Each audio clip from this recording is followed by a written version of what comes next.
Bonjour et Dieu merci parce que vous participez jeudi. Non, moi, c'est Meredith Block et moi, c'est un avocat dans NeighborsLink. Moi, comprends que PIFO haïtien par les créoles haïtiens et c'est langue principale en Haïti.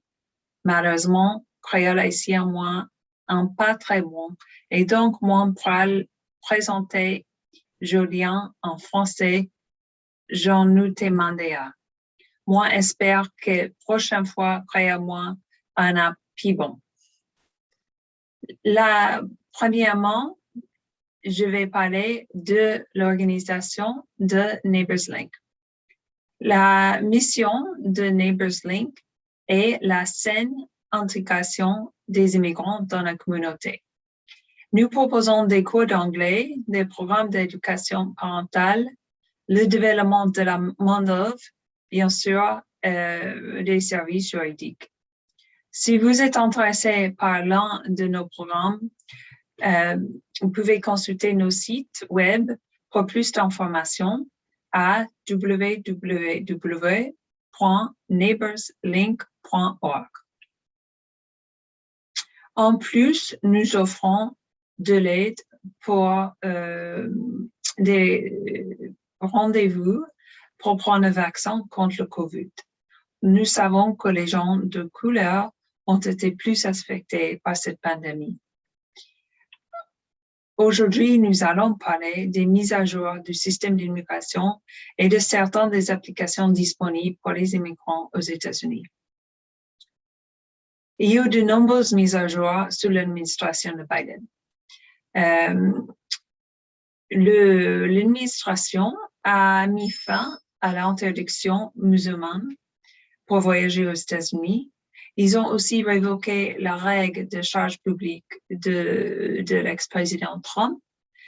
Et l'un des changements le plus importants est le changement des priorités de ICE ou de l'enforcement de la douane et de l'immigration. Cela signifie que les personnes ciblées par ICE pour l'arrestation, la détention et l'exposition ont changé. Auparavant, ICE avait reçu l'ordre de cibler tous les sans-papiers.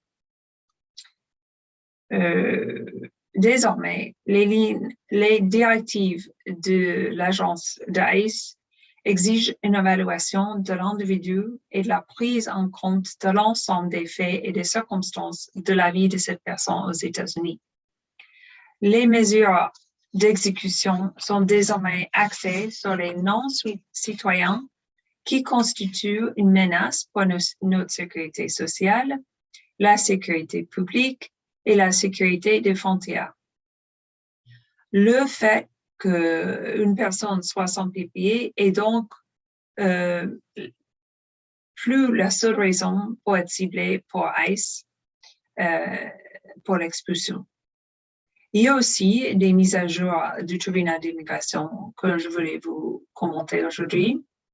D'abord, il y a l'utilisation d'un pouvoir discrétionnaire en matière de charges et c'est un changement important dans les procédures des tribunaux d'immigration.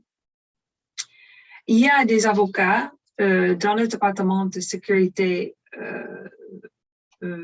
Homeland Security, RITR, et ces avocats poursuivent les procédures d'expulsion. Le pouvoir discrétionnaire des procureurs, de ces avocats du gouvernement, et l'autorité peuvent décider s'ils veulent poursuivre la procédure d'expulsion. Ils peuvent aussi bien décider de fermer des dossiers et de ne pas poursuivre l'expulsion. De nombreux aspects du tribunal de l'immigration sont restés les mêmes. Les personnes faisant l'objet d'une procédure d'expulsion doivent continuer à assister à toutes les audiences d'immigration et les personnes qui ne se présentent pas à ces audiences risquent d'être expulsées sans audience. En raison de ce risque, il est impératif que vous informiez le tribunal de l'immigration de tout changement d'adresse afin que vous soyez informé de votre dossier d'immigration.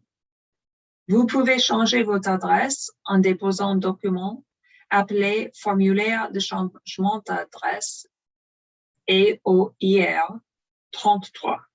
EOIR 33. Les particuliers peuvent également vérifier leur date d'audience, la prochaine audience, en composant le 1-800-898-7180 ou en consultant le site web du département de justice. Il y a aussi eu des modifications sur la loi d'asile.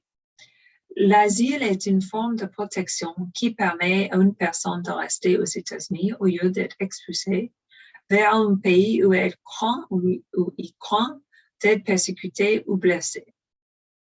Les personnes qui fuient leur pays parce qu'ils craignent d'être persécutés en raison de leur race, de leur religion, de leur nationalité, de leurs opinions politiques ou d'un groupe social particulier peuvent demander l'asile. Les demandeurs doivent demander l'asile dans l'année suivant la dernière arrivée aux États-Unis, sauf exception. S'ils obtiennent l'asile, ils pourront demander le statut de résident permanent au bout d'un an. Certains aspects du droit d'asile ont changé sous la nouvelle administration du président Biden, tandis que d'autres restent les mêmes.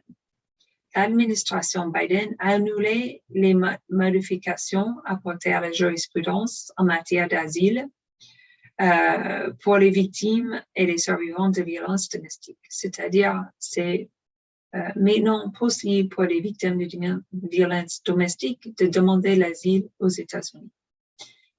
Cependant, l'administration a conservé certaines politiques de l'administration précédente, comme le titre 42, qui permet aux agents à la frontière d'expulser rapidement les migrants sans leur donner la possibilité de demander l'asile, citant des inquiétudes concernant la propagation du COVID-19.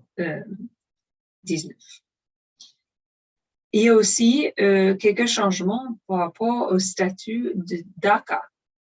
DACA signifie Action différée pour les arrivées d'enfants. Et ce programme protège ceux qui ont déjà été approuvés avec leur demande de DACA. Ils sont protégés en ce moment. C'est parce que le 16 juillet 2021, un juge fédéral du Texas est prononcé contre le programme d'action différée DACA, mettant partiellement à fin la politique pour les nouveaux demandeurs. Le juge a décidé qu'aucune nouvelle demande de DACA pourra se faire, mais cependant que l'immigration doit continuer à traiter et à accorder les demandes de renouvellement pour le moment. Il existe un certain nombre de textes législatifs en instance au Congrès qui ouvraient la voie à la citoyenneté pour les bénéficiaires de DACA. Ces projets de loi sont toujours en instance et n'ont pas encore été promulgués. Il y a aussi un statut qui s'appelle le TPS, qui est un statut de protection temporaire accordé aux ressortissants éligibles des pays désignés comme l'Haïti. Et ce statut est généralement accordé aux pays touchés par des catastrophes. Les titulaires de TPS ne peuvent pas devenir résidents, mais ils reçoivent un statut temporaire pendant une période. De plus, ils sont éligibles pour un document d'autorisation de travail et pour une autorisation de voyage. Actuellement, l'immigration est en train d'accepter des applications pour les gens qui viennent de Myanmar, le Yémen, la Somalie, la Syrie, le Venezuela et Haïti. Si vous venez d'un de ces pays et vous pensez que vous pouvez qualifier pour le TPS, vous pouvez contacter notre hotline et parler avec un avocat d'immigration les jeudis de 8 heures du matin à 20 heures du soir, à 8 heures du soir, au 914 502 3377. Et là, vous pouvez recevoir une consultation gratuite sur votre situation, votre statut avec l'immigration. Donc, de nouveau, le numéro vous pouvez appeler que les jeudis, c'est 914 502 3377. Merci beaucoup et bonne journée.